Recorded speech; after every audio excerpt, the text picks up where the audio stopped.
Hello friends, welcome back to my YouTube channel anthropology Hindi.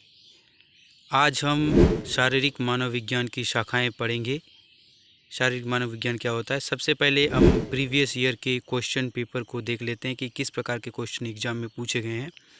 सबसे पहला question है, शारीरिक मानव विज्ञान का अर्थ, परिभाषा और विषय क्षेत्र के बारे में समझाइए। दूसरा, मानव विज्ञान का जैविक मानव विज्ञान से क्या संबंध है, इसकी विवेचना कीजिए। और इसके बाद, मानव विज्ञान के जैव मानव विज्ञान से क्या संबंध है, इसके बारे में बताइए। और समाजशास्त्र और मानव विज्ञान किस प्रकार एक दूसरे से संबंधित है, इसके बारे में बताइए। इस तरीके के क्वेश्चन प्रीवियस ईयर के एग्ज़ाम में पूछा गया था। अब हम देखते हैं स्कोप ऑफ एंथ्रोपोलॉजी। सबसे पहला है प्राइमेटोलॉजी, यानी स्तनपायी जो जीवधारी होते हैं उनके बारे में स्टडी करना होता है, इनका डेवलपमेंट कैसे हुआ। सबसे पहले प्राइमेटोलॉजी क्या होता है। मानव जो है प्राणी विज्ञान यानी एनिमल किंगडम का एक सदस्य है। वर्तमान में विश्व में उपस्थित सभी प्राणियों में सबसे विकसित है मानव। और मानव का सबसे निकटतम प्राणी वानर है। वानर के जो लक्षण हैं वो मानव से अधिक मिलते जुलते हैं, जिन्हें प्राइमेट ऑर्डर में डिवाइड किया गया है। फिजिकल एंथ्रोपोलॉजी में जो नॉन ह्यूमन प्राइमेट होते हैं उनके बिहेवियर, उनकी बायोलॉजी, उनकी उत्पत्ति, इवोल्यूशन को समझाने में मदद करता है। इसलिए प्राइमेटोलॉजी को एंथ्रोपोलॉजी, फिजिकल एंथ्रोपोलॉजी के अंतर्गत पढ़ा जाता है। दूसरा है पेलियो एंथ्रोपोलॉजी, पूरा मानव विज्ञान। जो पुराने जो जानवर रहे हैं उनका वर्तमान मानव से क्या संबंध है, इसके बारे में अध्ययन करते हैं। वर्तमान में जो पाए जाने वाले प्राइमेट हैं उनके पूर्वज विलुप्त हो चुके हैं। उनका अध्ययन किए बिना हम प्राणियों को नहीं समझ सकते हैं। इस प्रकार के अध्ययन में जलवायु परिवर्तन संबंधी ज्ञान की भी आवश्यकता होती है, जिसे पैलियो एंथ्रोपोलॉजी के कार्बन 14 फ्लोरीन डेटिंग के द्वारा तिथि का निर्धारण किया जाता है। फिजिकल एंथ्रोपोलॉजी में प्राप्त जीवाश्म का अध्ययन करके मानव और वानरों का तुलनात्मक अध्ययन करते हैं। ये निष्कर्ष निकालते हैं कि मानव और वानर किस प्रकार से एक दूसरे से डेवलप हुए हैं। इसके बाद तीसरा है इथनोलॉजी यानी प्रजाति विज्ञान। विश्व में जो सभी जगह जो पाए जाने वाले मानव रहे हैं उनकी जो शारीरिक लक्षण है वो अलग अलग होती है, जैसे काला, गोरा, ये सब। तो इथनोलॉजी में जो उनके जो शारीरिक लक्षण होते हैं उनका समानताएं नहीं होती है। तो इसमें मानव की जो भिन्नता है इसका मुख्य विषय है इथनोलॉजी। तो इसमें जो प्रजाति है उस समूह का निर्माण, उनकी भिन्नताएं, इन सब का अध्ययन किसके अंतर्गत करते हैं, इथनोलॉजी के अंतर्गत करते हैं, जो कि एक फिजिकल एंथ्रोपोलॉजी का पार्ट है। उसके बाद है ह्यूमन जेनेटिक्स, मानव आनुवंशिकता।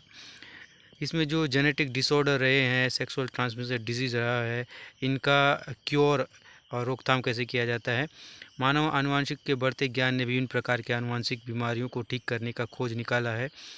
इसमें आनुवंशिक में जैसे क्रोमोसोम का आकार, इनहेरिटेंस, कैरेक्टर, माता पिता से जो संतानों में जाते हैं, इन सब के बारे में स्टडी करना होता है ह्यूमन जेनेटिक्स के अंतर्गत।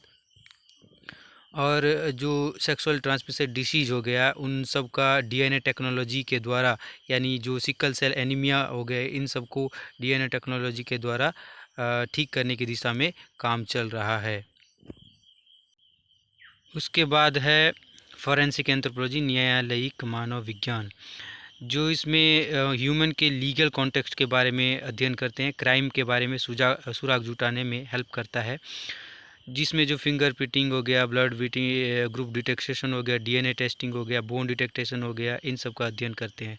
जैसे सीआईडी में आप डॉक्टर सालुंकी के बारे में जानते होंगे, जैसे वो काम करते हैं।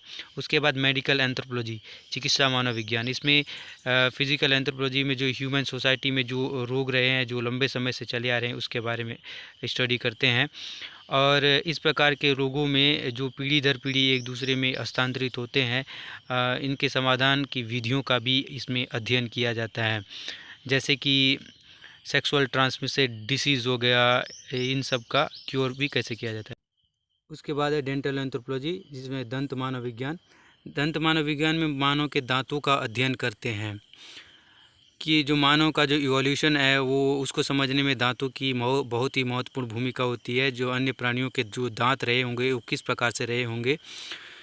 तो इसमें हम इवोल्यूशन को समझते हैं कि अलग अलग जो प्राणी रहे हैं उनकी भोजन पद्धति किस प्रकार रही होगी। इन सब के आधार पर हम ये निष्कर्ष निकालते हैं कि मानव का जो विकास है किस प्रकार से हुआ होगा दूसरे प्राणी। उसके बाद है सीरोलॉजी यानी सीरम मानव विज्ञान। इसके अंतर्गत ब्लड ग्रुप डिटेक्टेशन हो गया, जेनेटिक डिजीज़ हो गया, इसके बारे में स्टडी करते हैं कि इसमें एब्यूज सिस्टम, RH फैक्टर, ये सब को समझने में हेल्प करता है। साथ ही रोगों के रोकथाम में भी हेल्प करता है ये। उसके बाद है स्पोर्ट एंथ्रोपोलॉजी। शरीर जो होता है, खेल कूद में शरीर का बहुत ज़्यादा योगदान होता है। इसके अंतर्गत जो विशेष खेल के लिए जो विशेष शरीर रचना होती है, उसकी आवश्यकता होती है। जैसे दौड़ के क्षेत्र में देखें तो शरीर की लंबाई, भार क्षमता, इसकी इम्पोर्टेंट भूमिका होती है।